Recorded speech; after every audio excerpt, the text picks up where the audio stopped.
తిమోతికి రాసిన మొదటి పత్రిక 4:7 గుర్తు రాసుకో. ఆల్రెడీ నీ గుర్తుంటే వదిలే. అపవిత్రములైన ముసలమ్మ ముచ్చట్లను విసర్జించి ఓ తిమోతి, దేవభక్తి విషయములో నీకు నీవే సాధకము చేసుకో. శరీర సంబంధమైన సాధకము కొంచెము మట్టుకే ప్రయోజనకరమవును గాని దైవభక్తి ఇప్పటి జీవం విషయంలోనూ రాబోవు జీవం విషయంలోనూ వాగ్దానముతో కూడినదైనందున అది అన్ని విషయములలో ప్రయోజనకరమవును. ఏమంటున్నాడు తెలుసా? దేవభక్తి సాధన ఎవరో ఉండి నిన్ను చేయించేది కాదు నాయనా, నీకు నువ్వే సాధన చెయ్యాలి. అబ్బాయి ఉపవాస ప్రార్థనకు వస్తావా? నా లోలు ఉపవాసం ఉందాం అనుకుంటున్నావు, నువ్వు కూడా వస్తావా అని ఒకటి నేను పిలవటం కాదు. నీ ఆత్మీయ స్థితిగతులు ఎరిగి అవసరమైతే నీకు నువ్వే ఉపవాసాన్ని ప్రతిష్ఠించుకునేంత మెచ్యూరిటీ నీకు రావాలి, ఆ పరిపక్వత నీలోకి రావాలి. అవసరమైతే నీకు నువ్వే జాగారాలు ప్రతిష్ఠించుకొని 3 రాత్రింబగళ్లను లేకపోతే కొన్ని రాత్రింబగళ్ళు నేను దేవుని సన్నిధిలో ధ్యానించాలి అని నీకు నువ్వే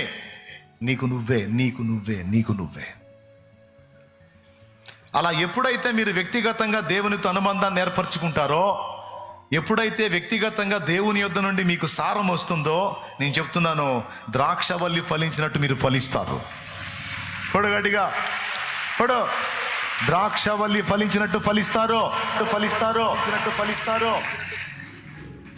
అలా దేవునితో వ్యక్తిగత అనుబంధం నువ్వు ఏర్పరచుకోకపోతే, దేవునితో వ్యక్తిగత సహవాసాన్ని నువ్వు ఏర్పరచుకోకపోతే ఫలింపు నీకు ఉండదు బిడ్డ. అసలు నువ్వు నిలబట్టమే కష్టమైపోయింది. యేసయ్య ఏం చెప్పాడు తెలుసా? ద్రాక్షవల్లి పాస్టరు, తీగలు మీరు అన్లా. స్తోత్రం. అందరు చెప్పండి గట్టిగా, ద్రాక్షవల్లి అయ్యగారు, తీగలు మీరు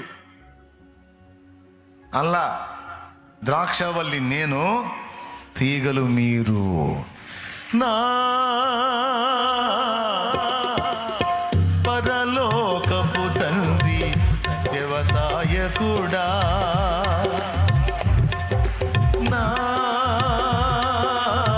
పరలోకపు తండ్రి వ్యవసాయకుడా, నీ తోటలోని ద్రాక్షవల్లితో నన్ను అంటు కట్టి స్థిరపరచావా. నీ తోటలోని ద్రాక్షవల్లితో నన్ను అంటు కట్టి స్థిరపరచావా. జ్యోతిర్మయుడా, నా ప్రాణ ప్రియుడా, స్తుతి మహిమలు నీకే. ఎవరండి తీగలెవరు? తీగలా ఈగలా? తీగలెవరు? ద్రాక్షవల్లి ఎవరు? ఎవరెవరితో లింక్ అవ్వాలి? ఎవరెవరితో అంటుకట్టబడాలి? ఈ పని జరిగించే పని సేవకుడిది. మిమ్మల్ని తీసుకెళ్ళి ఆయనతో అంటుకట్టే పని పరిశుద్ధాత్మ దైవజనులో ఉండి జరిగిస్తాడు. కొంతమంది నా దగ్గరకు వచ్చి, శాలేమన్నా నీ వాక్యం వల్ల నేను బ్రతికానన్నా అంటారు. సంతోషం, చాలా ఆనందం, నాకు కూడా మంచి ప్రోత్సాహం. కానీ నీకు ఒక రహస్యం చెప్పనా? అసలు నువ్వు ఎవరో కూడా నాకు తెలియదు. అసలు నువ్వు ఏ ఊర్లో ఉన్నావో, ఏ వాడలో ఉన్నావో, ఏ ప్రదేశంలో ఉన్నావో, ఎలాంటి సన్నివేశంలో ఉన్నావో నాకు తెలియదు. కానీ నీ తల్లి నిన్ను మరచినా, నీ తండ్రి నిన్ను మరచినా, నాన్న నీ వారందరూ నిన్ను మరచినా, నీకు జీవితం మీద విరక్తి కలిగిన ఆ వేళ నిన్ను నిరంతరం దర్శించేటువంటి ఆ ప్రేమమయుడు ఎవరైతే ఉన్నాడో, ఆయన నా చేత నీకు కావాల్సిన మాటలు పలికించింది ఆయనే, ఆ మాటలు నీ దాకా చేరవేసింది ఆయనే. ఇక్కడ కష్టమంతా అయింది, ప్రయాసంతా అయింది, దక్కుతున్న మర్యాదేమో నాకు. ఈ మధ్యలో ఈ మ్యాటర్, ఈ పలికిచ్చినోడు, నీకు అందించినోడు పోయాడు. నో, ఆయన ముందు నువ్వు అనాలి, యేసయ్య నిన్ను వాడుకున్నాడన్నా నా విషయంలో, నా నెత్తి మీద పెట్టి యేసయ్యని నేను బతికిపోతావు, నువ్వు బతికిపోతావు అన్నా. అంతా నువ్వే నాన్న అన్నావా? నువ్వు పోతావు, నేను పోతా, ఇద్దరం పోతాం. స్తోత్రం. ఒకవేళ ఏదైనా ఒక మాట నీకు అందిందా, ఆ మాట నా చేత పలికించింది ఆయనే, అది నీ చెవికి చేరవేసింది ఆయనే. నువ్వు రకరకాల సన్నివేశాలు ఉన్నప్పుడు అన్ని పరిస్థితులకు అనుగుణ్యంగా ప్రతి దినము ఈ బలహీనుడి చేత నీకు కావలసిన వర్తమానాన్ని పలికిస్తుంది నా పరిశుద్ధాత్మ దేవుడు, నా యేసయ్య, నా తండ్రి. స్తుతి మహిమ ఘనత యుగ యుగాలకు ఆయనకే చెందునుగాక. నేనే కాదు, ఏ దైవజనుడైనా ఎవరు నీ కొరకు వాడబడినా వాడుకున్నది దేవుడు. వారి నోటికి మాట ఇచ్చింది దేవుడు, పాట ఇచ్చింది దేవుడు, పలికిచ్చింది దేవుడు. అది నీకు అందేటట్టు చేసింది దేవుడు. బిడ్డలారా, మొదటి విషయం గుర్తుపెట్టుకోండి. నేను ఎక్కువ చెప్పదలుచుకోవాలి, రెండు ముక్కలు చెప్పి ముగిస్తా. ఇది చాలా కీలకమైంది. ఇది మీ అందరూ అలవాటు చేసుకోవాల్సింది, సాధన చేయాల్సింది. నేను చెప్పినట్టుగా మీరు సాధన చేస్తే మీలో ఎవ్వరు కూడా బలహీనలు ఉండరో. ప్రతి ఒక్కడు కూడా సైతాను గాడి కోటలు కూల్చే బాంబుల్లా తయారవుతారు, ఫిరంగి గుండుల్లా తయారవుతారు ఒక్కొక్కడు. నేను చెప్పినట్టు మీరు రెడీ అయితే. లేకపోతే ఎందుకు పనికిరారు.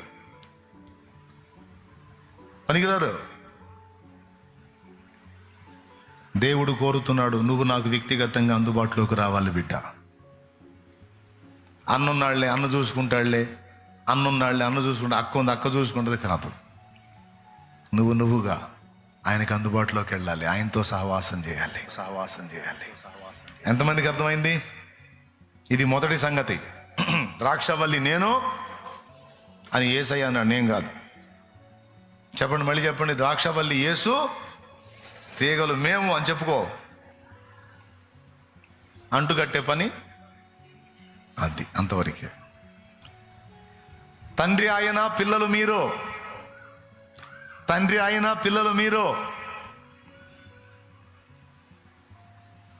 మధ్యవర్తిది ఏముంది? అవునా? ఎంతవరకు? ఒకవేళ మీ నాన్నని మీరు వ్యక్తిగతంగా తెలుసుకుంటే, మీ నాన్నని మీరు వ్యక్తిగతంగా కలుసుకుంటే, ఆయన నుండి డైరెక్ట్గా మీకు సరఫరా వస్తే ఖచ్చితంగా నువ్వు అధికారాన్ని పొందుతావు, అభిషేకాన్ని పొందుతావు, శక్తివంతమైన సాధనమై వాడబడతావు. నేను చెప్పే ఈ మ్యాటర్ అందరికి అర్థం అయినా కాకపోయినా కొంతమంది ఉంటారు, ఖచ్చితంగా వాళ్ళకి ఎక్కిద్ది, వాళ్ళకి ఎక్కాలనే చెబుతున్నా. దేవునికి స్తోత్రం కలుగును గాక. కొంతమంది మైండ్కి ఎక్కిద్ది, ఎక్కాలనే చెబుతున్నా. కొంతమందికి ఎక్కదు, వదిలే. ఇక వాళ్ళు ఏం లేదు, అయ్యో కానీ అయ్యా తొందరగా కానిచ్చి అట్ట అంటే చాలయ్యా పోతాం అనుకునే వాళ్ళు ఉంటారు. వాళ్ళ బాధలు వాళ్ళ పసిపిల్లలు వాళ్ళకి నేను కావాల్సిందే. స్తోత్రం. వాళ్ళకి నేను కావాల్సిందే. ఇక నేను కనపడకపోతే వాళ్ళు లైన్లోకి రారు. వాళ్ళు ఎదిగిందాక నేను ఆల్రెడీ ఎదుగుదలలోకి వచ్చిన సీనియర్స్కి చెప్తున్నాను, నేను దయచేసి గుర్తించండి. ఒకవేళ నేను ఇది మీకు నేర్పకపోతే మీకు దుర్మార్గంగా అన్యాయం చేసిన వాడిని అవుతాను. నేనే కాదు, ఏ దైవజనుడు ఈ విషయాన్ని మీకు నేర్పకపోయినా అతను అన్యాయం చేసిన వాడు అవుతాడు. కాబట్టి అందరికీ ప్రేమతో చెప్తున్నాను, సేవకులకు కూడా చెప్తున్నాను. కొంతమంది సేవకులు నేను కలవలేదని ఫీల్ అయ్యేవాళ్ళు ఉంటారు, విశ్వాసులు నేను కలవలేదని ఫీల్ అయ్యేవాళ్ళు ఉంటారు. ఎంతవరకు కలుస్తానో ఎందాక కలుస్తాను. నేను కలవకపోతే ఇంకేమవుతావు నువ్వు? మరి చాలేమన్నా కలిసినా కలవకపోయినా, ఈ ఊర్లో ఉన్నా ఇంకొక ఊర్లో ఉన్నా, ఎక్కడున్నా సరే నీ భక్తిలో మార్పు రాకూడదు, నీ ఆత్మీయతలో మార్పు రాకూడదు. నేను ఉన్నా ఊడినా దేవునికి నీకున్న సంబంధం తెగిపోకూడదు. కొంతమంది నా మీద అలిగేవాళ్ళు ఉన్నారు. 6 సార్లు వచ్చానన్నా, 6 సార్లు వచ్చా. పాస్టర్ గారు ఒక ఆయన అంటున్నాడంట, మొన్న ఇప్పటికి 6 సార్లు వచ్చా, ఆ శ్యామ అన్న గలవ నీట్లన్నాను. పాప ఆ శ్యామ ఒక విలన్ అయిపోయాడు. దేవునికి స్తోత్రం. శ్యామ్ ఏముందండి పాపం, నేను ఏ రోజు ఏడుంటానో నాకే తెలియదు, ఏ పూట ఎడిపోతానో నా చేతుల్లో లేదది. ఆయనకేం తెలుసు పాపం. దైవజనుడా, నువ్వు సంఘాన్ని కలపాల్సింది శాలేమన్నతో కాదు పిచ్చోడా. నువ్వు యేసయ్యతో కలుపు సంఘాన్ని, యేసయ్యతో కలుపు. అది వర్ధిల్లితే యేసయ్యను వాళ్ళు కలుసుకునేటట్టు చెయ్యి. అందులో నుంచి సేవకులు లెగుస్తారు, అందులో నుంచి పరిచారకులు లెగుస్తారు, అందులో నుంచి ఆత్మలను రక్షించే యోధులు లెగుస్తారు. నువ్వు అలా కాకుండా ఎవరికో ఒక నాయకుడికి నువ్వు అలవాటు చేసి ఒక నాయకుడికి చూపిస్తే మనిషికి చూపించడం వల్ల ప్రయోజనమే ఉంది. నేనే నాయకుడికి పరిచయం చేసి ఏ నాయకుడిని అలవాటు చేశాను నేను చెప్పండి? నాకు దొరికిన బిడ్డలందరినీ తీసుకెళ్ళి ఏసైకి లింక్ చేయటం మొదలుపెట్టా. ఈరోజు కూడా నేను చేస్తుంది అదే, ఇక ముందుకుని అదే చేస్తా. ఏమైనా ఇబ్బంది పెడతానా? క్లియర్గా అర్థమవుతుందా? అట్టు తిరగేస్తున్నా అదే మ్యాటర్ని బాగా మైండ్కి ఎక్కాలని. స్తోత్రం. ఆడవాళ్ళు అట్టు చేసేటప్పుడు తిరగేస్తారు అటు ఇటు, అదే మ్యాటర్ తిప్పించి మళ్ళీ అదే చెబుతున్నా. మాకు కూడా అర్థం అవుతుందిలే అన్నట్టు ఫేసులు పెట్టారు. ఇప్పుడు రెండో పాయింట్కి వస్తా. దేవునికి స్తోత్రం. ఎవరితో లింక్ అవ్వాలి మనం? అబ్రహాము దేవునితో నడిచెను, నువ్వు కూడా దేవునితో నడవాలి. నోవహు దేవునితో నడిచెను, నువ్వు దేవునితో నడవాలి. మోషే దేవునితో నడిచెను, నువ్వు దేవునితో నడవాలి. హనోకు దేవునితో నడిచెను, నువ్వు దేవునితో నడవాలి. యెహోషువ దేవునితో నడిచెను, నువ్వు దేవునితో నడవాలి. సమూయేలు దేవునితో నడిచెను, నువ్వు దేవునితో నడవాలి. అంతా జెంట్స్ పేర్లే చెప్పారు, లేడీస్ రాలేదా? అకుల ప్రిస్కిల్ల దేవునితో నడిచింది. ఎస్తేరు దేవునితో నడిచింది. అన్నాయను ప్రవక్తి దేవునితో నడిచింది. దెబోరా అనే ప్రవక్తి దేవునితో నడిచింది. నువ్వు కూడా దేవునితో నడవాలి చెల్లి. అలవాటు చేసుకో. ఈరోజు నేను మందిరంలో నీకు దొరుకుతారా? నువ్వు బయటికి పోయినాక నీకు ఎక్కడ దొరుకుతానమ్మా? నేను పాడు లోకం, పాపిష్టి లోకం, నీచము నిండిపోయిన లోకం, అసహ్యత నిండిపోయిన లోకం. ఎటు చూసినా పాపం పాపం పాపం, ఆకర్షణలు. నువ్వు దేవునితో సరైన సంబంధాన్ని కలిగి ఉండకపోతే పడిపోతావమ్మా. లాగేస్తుందమ్మా లోకం నిన్ను. నువ్వు ఒక మనిషితో అనుబంధం కలిగి ఉండి తృప్తి చెందకూడదమ్మా. నేను వెళ్ళే మార్గము నా యేసుకే తెలియును. నేను వెళ్ళే మార్గము నా యేసుకే తెలియును. శోధించబడిన మీదట నేను సువర్ణమై మారెదను. శోధించబడిన మీదట నేను సువర్ణమై మారెదను.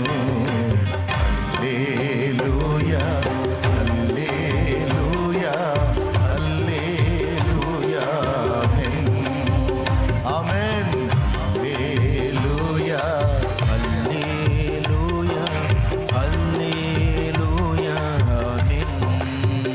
ఏ కొంచెం అవకాశం చిక్కినా లోకం నీలోనికి ప్రవేశించాలని, నిన్ను పాపంలోనికి లాగాలని, చెడుతనంలోనికి నిన్ను నెట్టుకెళ్లాలని, నీ ద్వారా దేవుడి పని జరగకపోగా జరుగుతున్న దేవుని పనికి నువ్వే ఒక తలనొప్పిగా మారాలని శత్రు సమూహము, సాతాను, దురాత్మలు, నీ శరీరము, లోకాకర్షణలన్నీ గట్టుకట్టి ముట్టడేస్తున్నాయమ్మా. అయ్యా, అందుకు చెప్తున్నానయ్యా, అదే నువ్వు ఆయనతో సంబంధం కలిగి ఉన్నావు అనుకోయా, యేసయ్యతో అనుబంధం కలిగి ఉన్నావు అనుకోయా, తిరుగుండదు. నువ్వు జలముల్లో పడి నడిచెళ్ళినా నువ్వు వాటి మీద ఉంటావు, కానీ అవి నీ మీదికి రావు.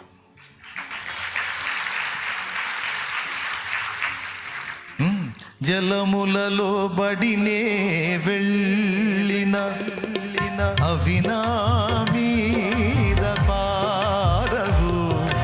జలములలో బడినే వెళ్ళిన అవి నా మీద పారవు. అగ్నిలో నేను నడచినను, జ్వాలలు నన్ను కాల్చజాలవు. అగ్నిలో నేను నడచినను,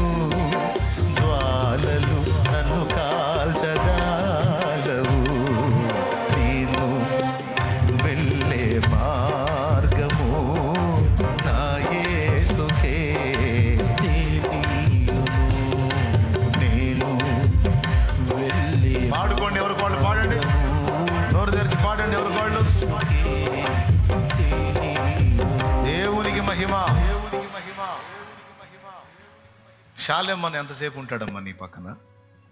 తమ్ముడా, శాలెమ్మని ఎంతసేపు ఉంటాడు తమ్ముడా? ఇంకొక అరగంట అయితే జంపు. ఉంటే కాసేపు ఆ క్యూలో కనపడతాడేమో, నువ్వు వస్తే ఆకలి అయిపోతే ఇంకంతే సంగతులు. మళ్ళా శుక్రవారం, ఆదివారం, మరి మిగిలిన రోజులు, మిగిలిన గంటలు, మిగిలిన నిమిషాలన్నీ ఎవరుంటారు నాన్న నీతో?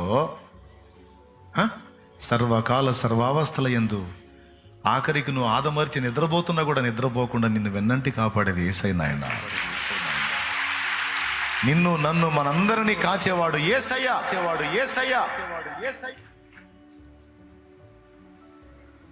ఆయనతో అనుబంధం స్థిరం, ఆయనతో అనుబంధం శాశ్వతం. నువ్వు ఆయనతో అట్లా అనుబంధాన్ని ఏర్పరచుకొని నువ్వు లోకంలోకి వెళ్ళావనుకో, శాలెమన్న స్వరం నీకు వినబడదు, కానీ యేసయ్య స్వరం నీకు వినబడుతుంటుంది. నా కుమారి, ఈ ప్రదేశం నుంచి వెళ్ళిపో, నిన్ను ఆకర్షిస్తారు వీళ్ళు. నా కుమారుడా, వీరి మధ్య నుంచి బయలు వెళ్ళు, నిన్ను చెడగొడతారు. నా కుమారుడా, ఖాళీ ఉందిగా, ఎందుకు ఇక్కడ దా,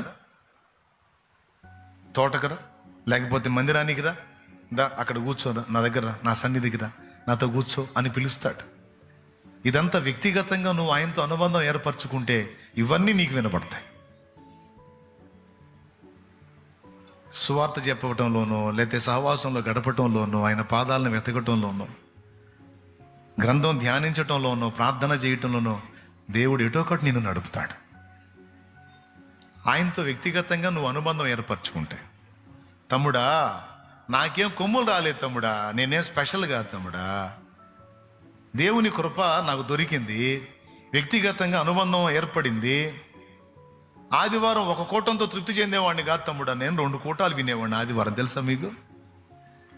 6 రోజులు కష్టపడి చాకిరీ చేసుకొని, కుటుంబ బాధ్యత నెరవేర్చుకొని, ఆదివారం సమయం వచ్చినప్పుడు ఉదయం కూటానికి, నైట్ కూటానికి వెళ్ళేవాడిని నేను. పగలు కూటం చూసుకొని శుభ్రంగా చికెన్ తిని మంచిగా నిద్రపోతే అయిపోతుంది. మళ్ళా 6 రోజులు పని చేయాలి కదా, శక్తి కావాలి కదా, రెస్ట్ తీసుకుందామని. కానీ నాకు తృప్తి కలగలేదు. దేవుడు రేపాడు నన్ను. అందరూ ఒకంత వింటే నువ్వు 2 వినాలి. రా, నీతో పని ఉంది, రా. రేపాడు నన్ను. సాయంత్రం 5 కాగానే రెడీ అయిపోయి మళ్ళీ ఇంకో చోట ప్రేయర్ జరుగుతూ ఉంటుంది, అక్కడికి పోయి అందులో కూర్చునేవాడిని, అక్కడ వాక్యం వినేవాడిని. ఎందుకంటే ఉన్నదే ఆదివారం ఒక్కరోజు 2 వాక్యం వినాలి. మళ్ళీ విడి రోజుల్లో సమయం దొరకదు. మళ్ళీ మధ్యాహ్నం ఏం చేసేవాడిని తెలుసా? తిని నిద్రపోను. ప్రేయర్కి వెళ్ళొచ్చి కూర్చొని భోంచేసిన తర్వాత కూర్చొని మళ్ళీ వాక్యం చదువుకుంటా ఉండేవాడిని, లేదా ఏదో భక్తుడి చరిత్ర చదువుతా కూర్చునేవాడిని. 5 కాగానే లేచి మళ్ళీ సాయంత్రం కూటమి 6ంటికి స్టార్ట్ అయింది. సైకిల్ దొక్కుంటా పోవాలి ఆడికి. 5-6 కిలోమీటర్లు ఉంటుంది ప్రేయర్ జరిగే ప్రదేశం. సైకిల్ దొక్కుంటా పోవాలి, ఆడికి పోయేవాడిని. మళ్ళీ టయానికి అక్కడ అటెండ్ అయ్యేవాడిని. ఎవరూ నడిపించలా, ఎవరూ ప్రోత్సహించలా. దేవుడితో అనుబంధం ఏర్పరచుకున్నాను,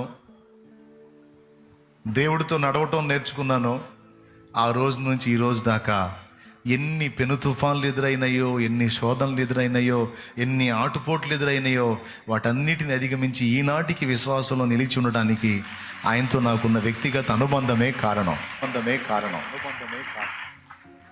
అయ్యా, మీకు దీని విలువ అర్థమైందా? నేను చెప్పిన దాని విలువ అర్థమైందా?